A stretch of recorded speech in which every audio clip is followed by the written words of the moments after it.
Your breakthrough is closest when you feel like giving up. Teheme was about to find out if that was true with just another Lagos lie.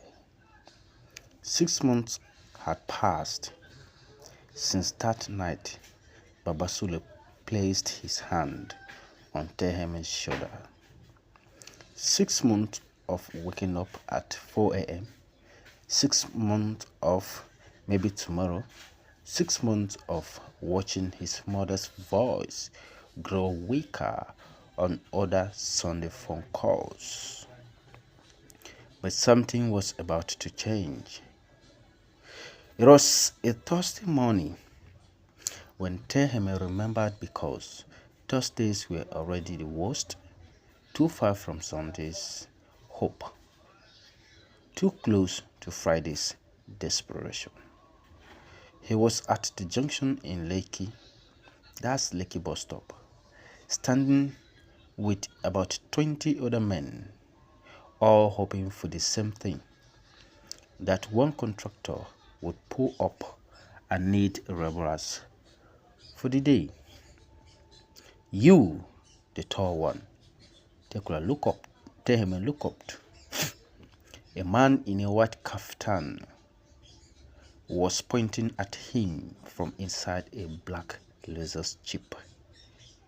Yes, you, come here.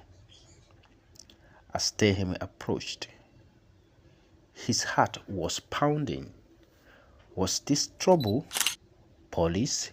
Yahoo boss looking for Mugu? But the man smiled, a genuine smile, the kind Teheme had never seen in Lagos for a very long time. What's your name? Teheme, sir, he replied. Teheme, from where? From Benue State, sir, he replied the man. The man nodded slowly, studying him. How long have you been standing here looking for work? He replied the man. Sir, I come here every day for the past 6 months. Every day? Yes, sir, he replied. Some days I get work, some days I don't. But I come every day. The man was quiet for long. Then he asked a question that would change everything. Can you read and write? Teheme thought he was dreaming. The man, whose name was Chief Adeyemi, owned a logistic company. He needed someone trustworthy to manage his warehouse. Someone who could read, write, keep records, and most importantly, someone who could not steal.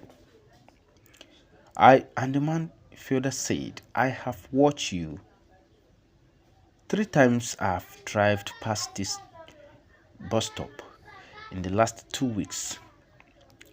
Rain or sun, you are always here, not begging, not causing problem, not insulting people, not saying oyawureni, just waiting patiently for honest work. That's the kind of person I need. The salary was 70,000 naira a month. 70,000 naira. Teheme had to ask him to repeat it because he thought he heard wrong. When do I start, sir? Monday, 8 a.m. sharp. Don't be late, replied the man. As Chief Adeyemi drove away, Teheme just stood there. The other men were staring at him. Guy, what's up? But he could not speak. He was crying.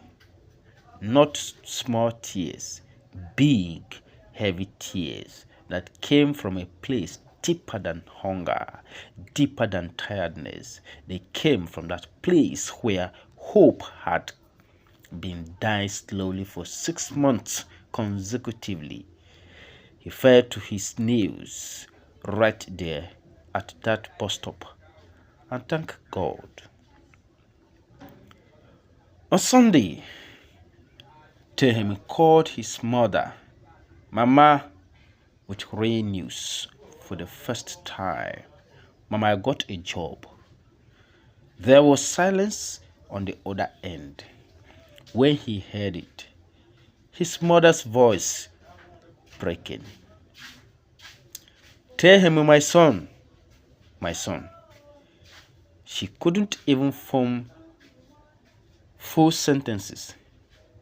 She was just crying and praising God in thief language. Aundo hembave, ya kyangi ye ya yona.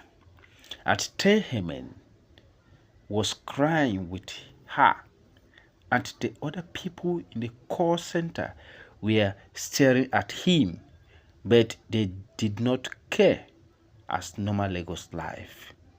Mama, I'm going to send you 20,000 naira next week. Ah, tell him, my son, that's too much. What will you eat? Please, just take it. I suffered you enough. Let me breathe small. Teheme replied his mother.